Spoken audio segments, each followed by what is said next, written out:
आज आपल्या या प्रभू रामचंद्रांच्या पदस्पर्शाने पावन झालेल्या उमराणे भूमीमध्ये आपल्या चांदवड देवळा विधानसभा मतदारसंघाचे विद्यमान आमदार तसेच होणारे आमदार आणि त्याचप्रमाणे आजच्या या निवडणुकीचे उमेदवार डॉक्टर राहुल दादा आहेर हे यांच्या प्रचार सभेची पहिली सुरुवात तशी अधिकृत आपल्या उमराण्यापासून होते।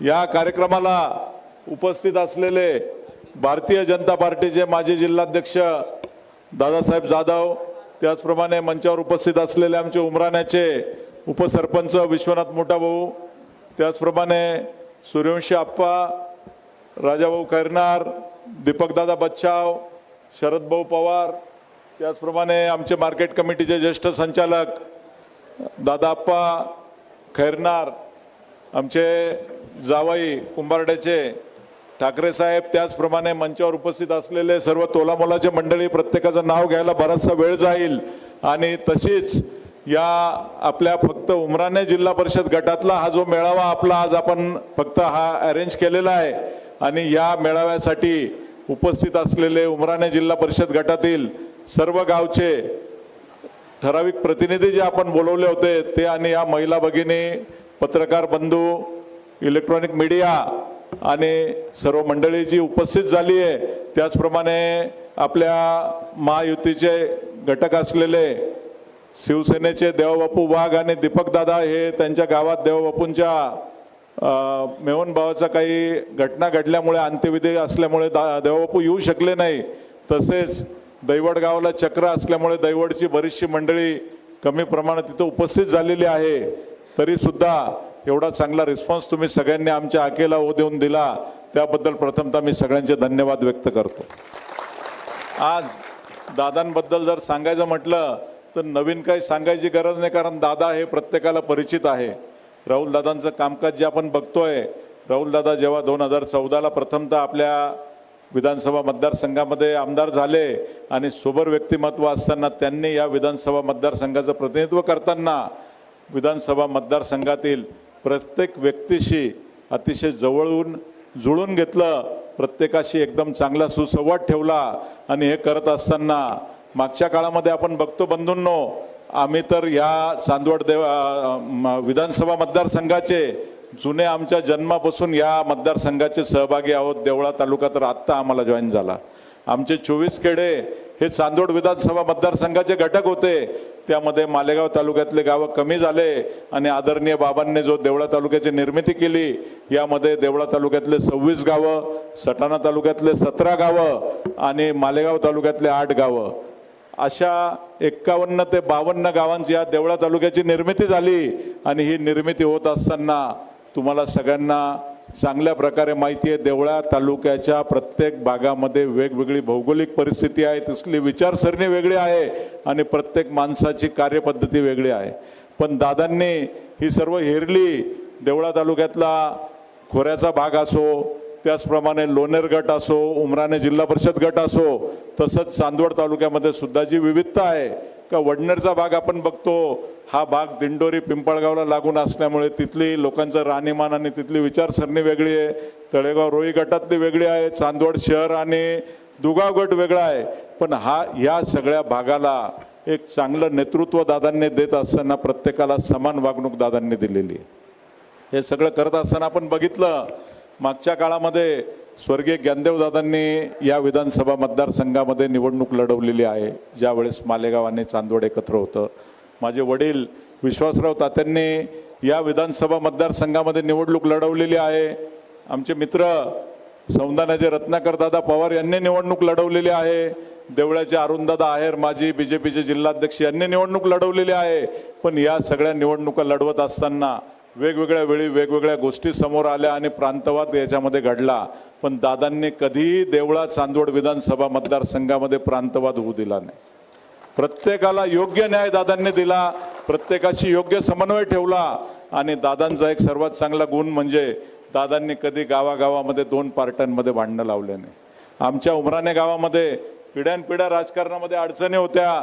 विलास काका आणि आम्ही निवृत्ती काका, स्वर्गीय निवृत्ती काका, आम्ही बरेचसे राजकीय वाद होते, पण हे सगळे दादांनी स्वतः बसून मिटवले. आमच्या मार्केट कमिटीची निवडणूक आदरणीय भुसे साहेबांनी दादांनी बसून आणि बिनविरोध करून दिली आणि प्रत्येक गावामध्ये प्रतिनिधित्व दिलं. गावामध्ये इतर सगळ्या व्यावसायिक गोष्टीमध्ये सुद्धा प्रत्येकाला प्राधान्य कसं देता येईल, प्रत्येकाला सामावून कसं घेता येईल, कोणावर अन्याय होणार नाही, या सगळ्या गोष्टी दादांनी केलेल्या आहे. आणि यामुळे उमराणे जिल्हा परिषद गटामध्ये देवळ्यात आणि चांदवडमध्ये तर आहेच आहे, पण उमराणे जिल्हा परिषद गटाचं दादांवर विशेष प्रेम आहे. त्यामुळे एका शब्दावर एवढी मंडळी इथे जमा झालेली आहे. तुम्हाला सगळ्यांना मी सांगू इच्छितो, मागच्या काळामध्ये जी लोकसभा निवडणूक झाली, बरेचसे आरोप झाले, भारतीताई असं भारतीताई तसं, त्यांना हे होईल, दुर्दैवाने काही फेक नेरेटिव्ह पसरवले गेले, पण तरी सुद्धा आपल्या देवळ्या तालुक्याने आणि आमच्या उमराणे जिल्हा परिषद गटाने भारतीताईंना धोका दिला नाही. उमराणे जिल्हा परिषद गटामध्ये मित्रांनो तुम्हाला सांगतो, जे 21,000 मतं साधारण झाले, 14,000 मतं भारतीताईंना होते आणि 7,000 मतं फक्त विरोधी उमेदवाराला होते. त्यावेळेस उमराण्याबद्दल चांदवडमध्ये अशा अफवा पसरवल्या जायच्या, ज्या उमराण्याला भारतीताई माहेर म्हणतात, त्या उमराण्यातूनच भारतीताई मागे येणार आहेत.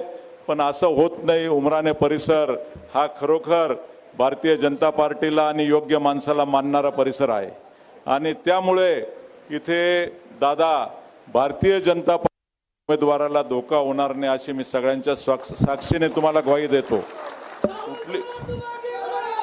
कुठलीही अडचण निवडणुकीमध्ये येणार नाही दादा. आणि हे सगळं करत असताना तुमची कामाची जी पद्धत आम्ही जवळून बघितलेली आहे. मी तर दादांचा लहानपणीचा मित्र आहे. मित्रांनो तुम्हाला सांगतो, मी भारतीय जनता पक्षाचा सदस्य नाही हे या स्टेजवर सांगणं तुम्हाला आवर्जून आवश्यक आहे. मी BJP म्हणून नाही, तर चांगले विचार म्हणून भारतीताई असो, राहुल दादा असो, यांचा समर्थक म्हणून आपण इथे काम करतो. मी आदरणीय JP गावित साहेब यांच्या पक्षाचं सदस्य असताना, त्यांच्याबरोबर काम करत असताना, मधल्या काळामध्ये आपल्या परिसरासाठी जे बाबांनी आणि विश्वास सात्यांनी जो प्रकल्पाबद्दल स्वप्न बघितलं आणि नार पारचं पाणी आपल्याकडे आणावं, मधल्या काळामध्ये मला सुरगाणे गटाचं जिल्हा परिषद सदस्यपद भूषवण्याचं भाग्य मिळालं. आणि त्यामध्ये सुरगाणा तालुक्यातल्या प्रत्येक गावाचा माझ्याकडे अभ्यास आहे, जो माझ्या वडिलांनी मला दिला आहे. मी प्रॅक्टिकली बघितला आहे. प्रत्येक गावात माझे प्रेमाचे संबंध आहे. त्या लोकांशी आम्ही रिलेशन मेंटेन केले. तुम्हाला सांगतो, पश्चिम वाहिनी नद्यांमध्ये नार, पार, अंबिका आणि औरंगा या 4 नद्यांचा केमच्या डोंगरावर उगम पावतो, ज्या पश्चिम वाहिनी आहेत. आणि पूर्व वाहिनीमध्ये आपली गिरणा नदी आहे आणि त्याच्याच लागून गोदावरी खोऱ्याचा सुद्धा त्याच जागेवर सगळ्या याचा स्टार्ट होतो. आणि ह्या सगळ्या योजनांचा प्रत्येक जागेवर जाऊन आम्ही स्पॉट आणि स्पॉटचा प्रत्येक लेवलचा अभ्यास केलेला आहे. मी स्वतः आर्किटेक्ट आहे. टेक्निकली प्रत्येक गोष्टीचा माझ्याजवळ अभ्यास आहे. अवेलेबल यील्ड काय आहे, त्याच्यातनं पाणी कसं येणार आहे, सगळ्या टेक्निकल गोष्टी तुम्हाला सांगण्यापेक्षा तुमचा प्रतिनिधी म्हणून, तुमचा मुलगा म्हणून, तुमचा लहान भाऊ म्हणून, काही लहान मुलांचा वडील म्हणून तुमच्या सगळ्या भागाचं प्रतिनिधित्व करत असताना माझी जबाबदारी आहे. आणि या सर्व गोष्टी माझ्या वडिलांनी वेळोवेळी, ते जिल्हा परिषद उपाध्यक्ष असताना, बाबा आरोग्यमंत्री असताना बाबांच्या कानावर टाकल्या. बाबांनी त्यावेळेस मांजरपाडा प्रकल्पाची सुरुवात केली. त्यानंतर मधल्या काळामध्ये दुर्दैवाने आपलं युती गव्हर्नमेंट तिथे गेलं आणि दुसऱ्या गव्हर्नमेंटमध्ये काय गोष्टी घडल्या ते काही बोलायचं व्यासपीठ नाही, मी ते सांगत नाही. पण मी जिल्हा परिषद सदस्यत्व तिथे करत असताना माझे नेते आदरणीय गावित साहेबांना मी कन्व्हिन्स केलं का हे पाणी जेव्हा कळवण विधानसभा मतदारसंघामध्ये येतं आणि इकडच्या पूर्व भागाला येतं, तर आम्हाला ह्या पाण्याची काय गरज आहे. आणि त्यावेळेस त्यांनी आम्हाला या सगळ्या गोष्टीची सहमती दिली. सुरगाणा तालुक्यामध्ये केमच्या डोंगरावर 1170 ही GSM व्हॅल्यू आहे आणि राक्षस भवन हे शेवटचं गाव आहे. इथे 250 GSM व्हॅल्यू आहे. साधारण 870 मीटरचा त्या पूर्ण तालुक्यामध्ये उतार आहे, 40 किलोमीटरच्या लांबीमध्ये. आणि याच्यामध्ये स्टेज 1, स्टेज 2, स्टेज 3 आणि स्टेज 4 अशा 4 ठिकाणून पाणी उचलून 9 बंधाऱ्यांमधून ते एकत्र आणून आणि हे आपल्या गिरणा धरणामध्ये आणायचा जो प्रकल्प आहे, याच्यासाठी राहुल दादांनी अतिशय चांगल्या प्रकारे अभ्यास केला आणि तो पूर्ण विषय दादांनी समजून घेतला. दादा मेडिकल फील्डमधले असताना सुद्धा इंजिनिअरिंग आणि हायड्रोलॉजी फील्डमध्ये खूप चांगला दादांनी अभ्यास केला. फडणवीस साहेबांना या सगळ्या गोष्टी सांगितल्या. दादा त्यांच्या भाषणामध्ये तुम्हाला सर्व डिटेल सांगतीलच. पण दादांनी ही नार पार योजना डिक्लेअर होईपर्यंत या गोष्टी बाहेर येऊ दिल्या नाही मित्रांनो. 10.64 एमसेफ्टी, 10.64 TMC म्हणजे 10,640 MCFT पाणी आपल्या पूर्ववाहिनीमध्ये या नारपार प्रकल्पातून वळणार आहे. आणि ह्या प्रकल्पातून येणाऱ्या पाण्यामध्ये जे 48,000 हेक्टर क्षेत्र भिजणार आहे त्याच्यामध्ये 32,000 नाशिक जिल्ह्याला आहे आणि 16,000 जळगाव जिल्ह्याला आहे. त्या 32,000 पैकी 7,000 क्षेत्र हे स्थानिकांना मिळणार आहे आणि उरलेल्या 25,000 पैकी 16,000 हेक्टर क्षेत्र फक्त एकट्या देवळ्या तालुक्याला दादांनी मिळवून दिलेलं आहे. आणि या 16,000 हेक्टर क्षेत्रामध्ये सनकापूर राईट बँकमधून जे पाणी येणार आहे हे पाणी येत असताना वडाळ्याजवळ 25 मीटर रामेश्वर धरणाच्या अगोदर काही प्रमाणात पाणी लिफ्ट करून आणि ते दैवडपर्यंत डायरेक्ट येऊन एक्सप्रेस कॅनलने आपल्यासाठी कडे येण्याचा कसा प्रकल्प येईल याच्यासाठी दादांनी सगळा अभ्यास केलेला आहे. हे करत असताना आपला सनकापूर राईट बँक कॅनल हा फक्त 110 क्युसेक्स कॅपॅसिटीचा कॅनल आहे. तो आता 460 क्युसेक्सचा म्हणजे 4 पटीने कॅनल तयार करून आणि त्याची वहन क्षमता वाढवणार आहेत. आणि हा आपल्यापर्यंत येत असताना आपलं बागायत कसं 8माही करता येईल, 12माही करता येईल याच्यासाठी दादांचा प्रयत्न आहे. ही खूप मोठी योजना दादांनी मार्गी लावलेली आहे. आणि अशा काही योजना ज्या असतात या जेव्हा फलद्रूप करायच्या असतात मित्रांनो, तर या योजनेसाठी जसं आपण पश्चिम महाराष्ट्रात बघतो 30-30 वर्ष आमदार राहिलेले लोक आहेत, 35-35 वर्ष आमदार राहिलेले लोक आहेत आणि या लोकांना पूर्ण परिसराचा आणि भागाचा अभ्यास असतो आणि रेग्युलर चालणाऱ्या योजना हे त्या भागासाठी देत असतात. तसं काम दादांचं आहे, तसा व्ह्यू तशी विचारसरणी दादांची आहे. आणि याच्यामध्ये दादांच्या शासनामध्ये मी बघितलंय अधिकाऱ्यांपासून तर मंत्री लेवलपर्यंत इतके चांगले संबंध आहे. कधी कधी काम करत असताना एखाद्या ठिकाणी कटुता येत असेल तर दादा थोडे शांततेत जाता. आम्ही उतावीळपणे दादांना सांगतो दादा हे झालंच पाहिजे, हे असंच करायचंय. दादा मला सांगता थांब रे बाबा, तुला काम करून घ्यायचंय का त्याचा सत्यानाश करायचा आहे. आम्ही सांगतो दादा तुम्ही वरिष्ठ आहेत, तुम्हाला योग्य अभ्यास आहे, तुम्ही करा. आणि दादा अतिशय चांगल्या प्रकारे योजना मांडून करून आणतात. तुम्हाला सांगतो मित्रांनो दादांनी किती योजना आणल्या, किती केल्या, ह्या सगळ्या होत असताना आत्ता शेवटच्या 15 दिवसामध्ये जवळपास 100 कोटी रुपयाच्या योजना दादांनी पाणी पुरवठ्याच्या आपल्या भागामध्ये या चांदवड देवळ्यामध्ये मंजूर करून आणल्या. यामध्ये जांबुटक्याचा 25 कोटी रुपयाचा तलाव जेव्हा केला त्या तलावाच्या भूमिपूजनाला दादा आम्ही गेलो. इथे जेवढी मंडळी याच्यापेक्षा जास्त लोक त्या भर पावसामध्ये तिथं हजर होते आणि त्या लोकांचा वर्षानुवर्षाचा प्रश्न दादांनी मार्गी लावला. राऊड उसवाड चारीचा प्रश्न मार्गी लावला. मेशी डोंगरगावची कधीची मागणी होती, सनकापूर राईट बँकचं पाणी जे भविष्यात येणार आहे त्याच्यापासून आम्हाला पाईपलाईन मिळावी. 1200 mm व्यासाची पाईपलाईन दादांनी तिथे 18 कोटी रुपयाची या शेवटच्या 15 दिवसात मंजूर केली. त्याचप्रमाणे जसं दादाभाऊंनी सांगितलं तिसगावची निमशेवडीची जी मागणी होती त्या निमशेवडीच्या मागणीप्रमाणे इथून भिवतास धरणापासून निमशेवडी आणि निमशेवडी पासून वराळ्यापर्यंत जाण्यासाठी 6.5 कोटी रुपयाची दादांनी इथे पाणी पुरवठा योजना मंजूर केली. मधल्या काळामध्ये आपण बघतो आपला परसूल तलाव 1885 साली झालेला तलाव आहे. याची अतिशय बिकट परिस्थिती झालेली होती, टॉप खचलेला होता आणि तलाव नादुरुस्त होता. पण दादांनी शासनाकडे 2 वर्ष पाठपुरावा करून स्पेशल केसमध्ये आपल्या तलावाची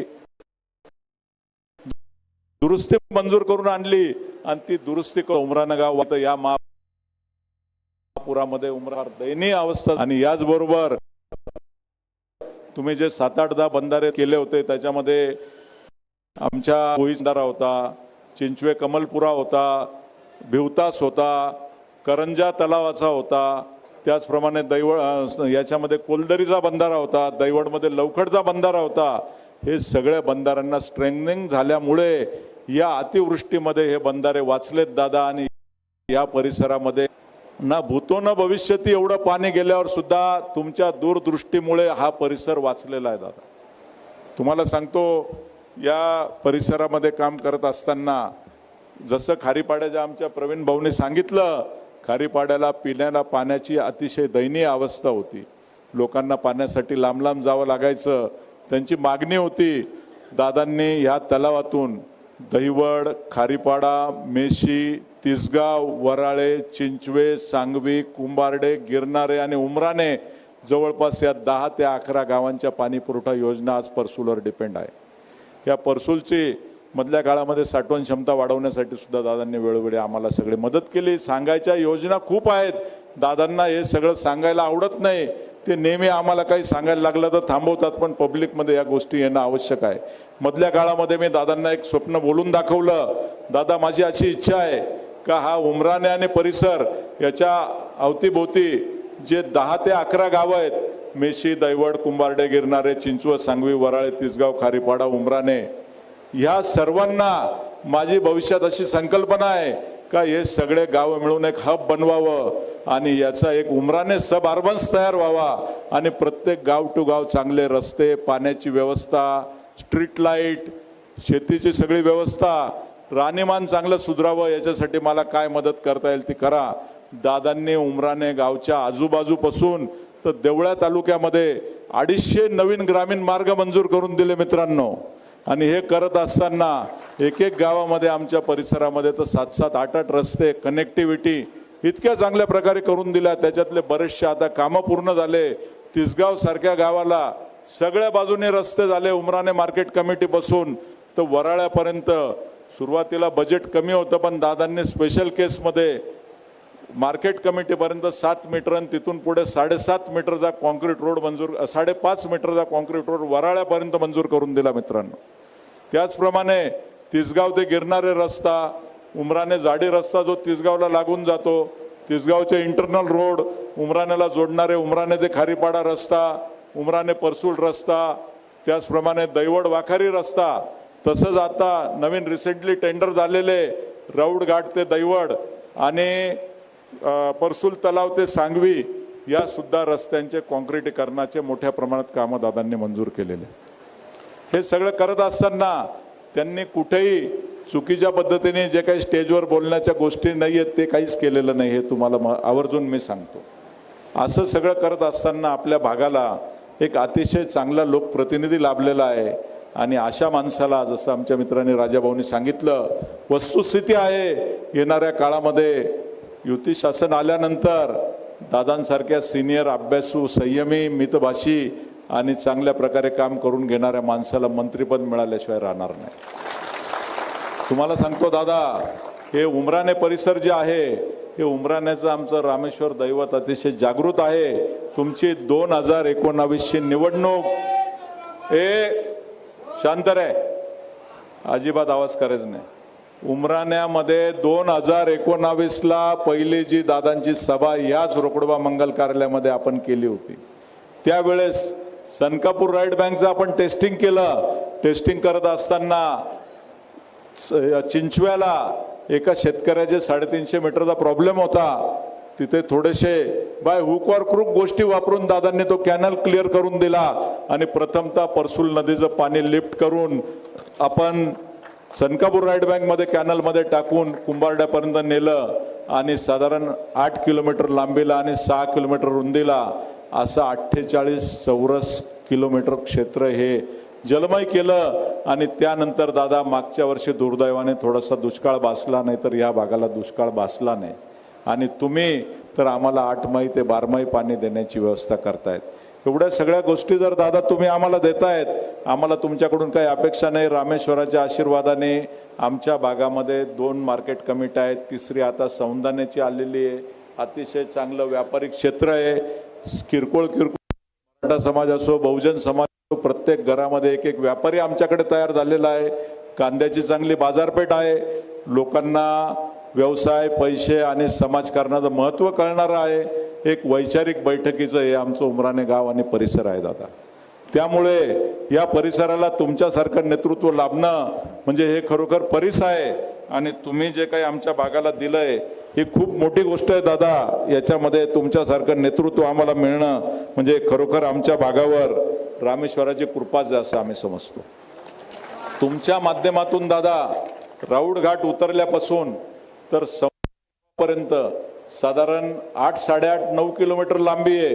या 9 किलोमीटर लांबीमध्ये दादा जी नॅशनल हायवेच्या मालेगावकडे जात असताना डाव्या बाजूची बाजू आहे, इथे कायम पाणी पडणारी बाजू आहे आणि उजव्या बाजूला ज्या नद्या आहेत ह्या कायम दुष्काळी असायच्या. दादा आम्ही आमच्या लहानपणामध्ये दुष्काळ पाहिलेला आहे.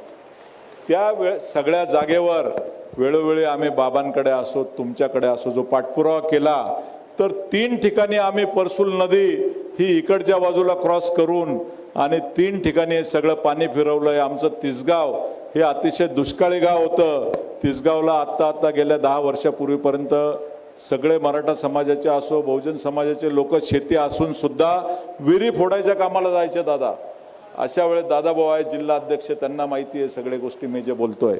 पण हे गाव इतकं सुजलाम सुफलाम झालं. वराळे गावाचं राजाभाऊंनी उदाहरण दिलं. तुम्ही 2020 मध्ये तिसगाव ते वराळे जो छोट्याशा पाईपलाईनने कमी खर्चामध्ये कॅनल जोडून दिला, वराळे गावाला मागच्या दुष्काळात सुद्धा जळ बसली नाही. दादा अशा सगळ्या योजना लोक उपयोगी तुम्ही केल्या. तुम्हाला कोणी जर काही सांगितलं ते तुम्ही सगळं समजून घेतात, प्रत्येकाचा विचार घेतात आणि महत्त्वाची सगळ्यात गोष्ट मेडिकल फील्डमध्ये कुठलीही अडचण असली तरी तुम्ही अर्ध्या रात्री आम्हाला जी मदत करतात. या बऱ्याचशा गोष्टी आहेत दादा बोलण्यासारख्या. या सगळ्या आता बोलायला खूप वेळ जाईल, पण तुमच्यासारखं प्रतिनिधित्व आम्हाला लाभणं हे खरोखर आम्ही रामेश्वराची आमच्या भागावर कृपा समजतो आणि आम्ही तुम्हाला निराश करणार नाही. उमराणे भागामध्ये अतिशय चांगले मतं तुम्हाला असतील. आकडा सांगणं थोडंसं चुकीचं होईल. याच्यामध्ये आम्हाला कोणाशी आकस नाही, कोणाशी विरोध नाही, पण तुमच्यासारखं नेतृत्व आम्हाला मिळालं याबद्दल आम्ही भारतीय जनता पार्टी आणि सगळ्या यांचे आभार मानतो. आणि परत एकदा बहुमताने तुमच्यासारखा आमदार आमच्या परिसरामध्ये होईल अशी मी सगळ्यांच्या साक्षीने तुम्हाला ग्वाही देतो. मंडळी द्यायचे ना दादाला मतं? ओके चला ठीक आहे, काही हरकत नाही. आता तुमच्या सगळ्यांच्या साक्षीने हे दादांना आपण शाश्वती देऊन आणि रजा घेतो. आभारी. थँक्यू.